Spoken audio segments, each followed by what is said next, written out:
그니까 똑같은 회사, 똑같은 고기인데도 단순히 해동법 딱 하나만 바꿨더니 나락에서 극락으로 한순간에 뒤집힌다는 겁니다.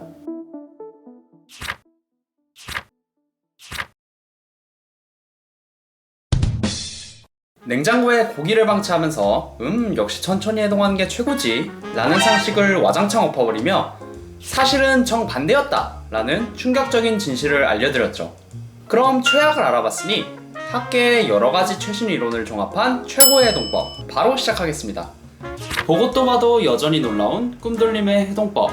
핵심을 딱 한 문장으로 요약하면 물에 담가 마이너스 1도 근방을 유지하며 해동하는 건데요. 이 방법을 사용하고 계신 꿈돌림의 답변을 요약해보면 해동 시 온도가 낮을수록 드립이 적게 나오는 걸 경험한 이후로 수온을 0도 미만으로 내리기 위해 소금물을 만든 뒤 얼음을 넣어 마이너스 1도 정도로 수온을 맞추고 이 상태를 유지하기 위해 냉장고에 넣은 겁니다. 자, 우리는 이 방법의 놀라운 결과물을 이미 알고 있습니다만 이게 도대체 어떻게 가능한 걸까요? 여러 논문의 내용을 종합해본 결과 최고의 해동법은 다음 두 가지 조건을 충족해야 합니다. 첫 번째, 해동 시간은 길면 안 좋다. 이유는 지난 영상에서 이미 디테일하게 알려드렸죠. 그리고 오늘 새로 알려드리는 두 번째, 해동 온도는 낮을수록 좋습니다. 꿈돌림의 말 맞다나 낮은 온도에서 해동했을 때 드립이 줄어드는 경향 자체는 지금까지도 학계에 꾸준히 보고되고 있는 현상인데요. 다만 왜 이런 현상이 나타나는지 아직 확실히 밝혀진 바 없으나 학계에선 이러한 현상의 원인으로 점성이론을 강하게 밀고 있는 모양새입니다. 육즙은 단백질이 녹아있는 점성이 있는 액체라 온도가 낮아질수록 당연히 점성도 증가하기 때문에 그만큼 드립도 덜 흘러나온다는 거죠.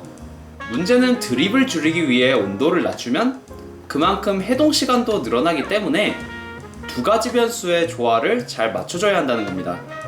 제일 중요한 건 물을 이용하는 거예요. 물은 공기에 비해 몇백 배 수준으로 열효율이 좋기 때문에 빠른 해동을 위해선 무조건 물을 써야 하죠. 결국 몇 도의 물에 해동하느냐가 오늘의 포인트인데 딱 정답을 알려드리죠. 마이너스 1.5도입니다. 그러면 고기가 얼지 않나요? 자, 마이너스 1.5도에 하루 동안 보관한 돼지고기의 현미경 사진을 봅시다. 생고기와 매우 유사하죠? 여기서 점점 온도가 낮아지면 조금씩 손상이 가기 시작하고 마이너스 5도쯤 가면 우리가 평소에 많이 보던 전형적인 냉동육 비주얼이 나옵니다. 즉 마이너스 1.5도가 고기에 손상을 입히지 않으면서도 해동할 수 있는 가장 낮은 온도라는 건데 이게 과연 얼마나 효과가 있느냐. 국내의 한 연구 결과에 따르면 마이너스 1.5도의 고기를 보관할 경우 일반적인 냉장고 온도인 4도에 보관할 때보다 드립을 무려 4분의 1 수준까지 낮출 수 있었다고 하네요. 그만큼 해동 온도의 영향력이 무지막지하다는 거.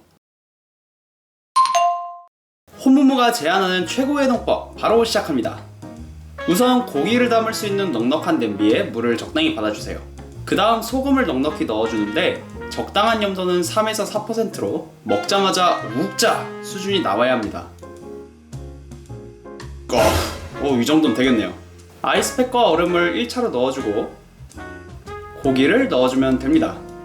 마지막으로 얼음을 쫙 깔아주고 아이스팩으로 마무리할게요. 이 상태로 냉장고에 직행하면 끝! 가장 낮은 온도를 선택한 만큼 시간은 좀 걸리는데요. 두께 1cm당 최소 2시간은 잡아주셔야 됩니다. 오늘은 4cm 두께의 엘본이니 8시간 뒤의 모습 감상해 보시죠.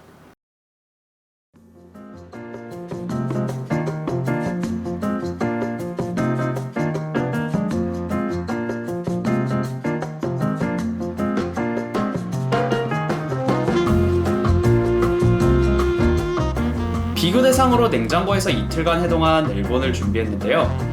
딱 봐도 이쪽이 드립이 더 많아 보이지만 실제로 중량을 체크해볼까요? 먼저 냉장고에서 천천히 해동한 엘본인데 드립이 무슨 폭포수 마냥 흘러내리는 걸 볼 수 있죠. 중량을 체크해보니 16g이 나왔습니다. 반면 마이너스 1도의 물에 해동한 엘본은 놀랍게도 이게 전부입니다. 중량을 재보니 고작 4g으로 4분의 1 수준에 불과했죠. 퀄리티 면에 있어서 최고의 해동법이라 해도 손색이 없겠습니다. 드립 억제 효과가 가장 큰 마이너스 1.5도를 구현하면서 동시에 해동 시간도 상당히 단축시킬 수 있는 소금물 해동법. 자칭 슈퍼쿨링 해동법은 퀄리티 측면에서 현재 최고의 방법으로 보입니다. 일단 이론적 근거도 나름 탄탄한 편인데다 아이디어를 주신 꿈돌림의 삼겹살, 그리고 오늘 제가 보여드린 엘본, 결과물을 직접 보셨으니 큰 이견이 없을 것 같아요. 대신 단점을 한번 얘기해 봅시다. 역시 불편함이겠죠. 일단 고기를 담을 수 있는 무언가 그릇이 필요한데 고기가 좀만 커져도 집에 있는 냄비로는 역부족입니다. 물론 대형 스탠바트 사면 해결되는 문제지만 항상 무언가로 꽉 차있는 가정집 냉장고에는 이런 거대한 걸 넣을 만한 여유 공간이 없죠. 즉 제약 조건이 많다는 뜻입니다. 하고 싶은 말은 간단해요. 오늘 알려드린 방법이 최고의 해동법이긴 하지만 나머지 방법들이 가치가 없다는 게 아닙니다. 예를 들어 스페어립 같은 대형 원역이 있다 했을 때 수조는커녕 냉장고에 들어갈 자리도 없죠. 대신 성능 좋은 아이스박스가 있어서 써보니 2도에서 3도를 24시간 동안 꾸준히 유지하며 나름 나쁘지 않은 해동을 할 수 있었습니다. 만약 이런 것도 없다면 퀄리티 저하는 좀 감수해도 편리한 냉장 해동이 오히려 합리적인 선택일 거고요. 즉 선택은 여러분의 몫이라는 거. 자, 그럼 오늘 이 영상을 보시고 새로운 해동법으로 신세계를 경험하셨다면 많이 간증의 댓글 남겨주시고 요리를 사랑하는 주위 분들에게도 널리 호무무를 알려주세요. 그럼 여기까지 호무무였고 항상 더 발전하는 모습으로 찾아뵙겠습니다. 안녕.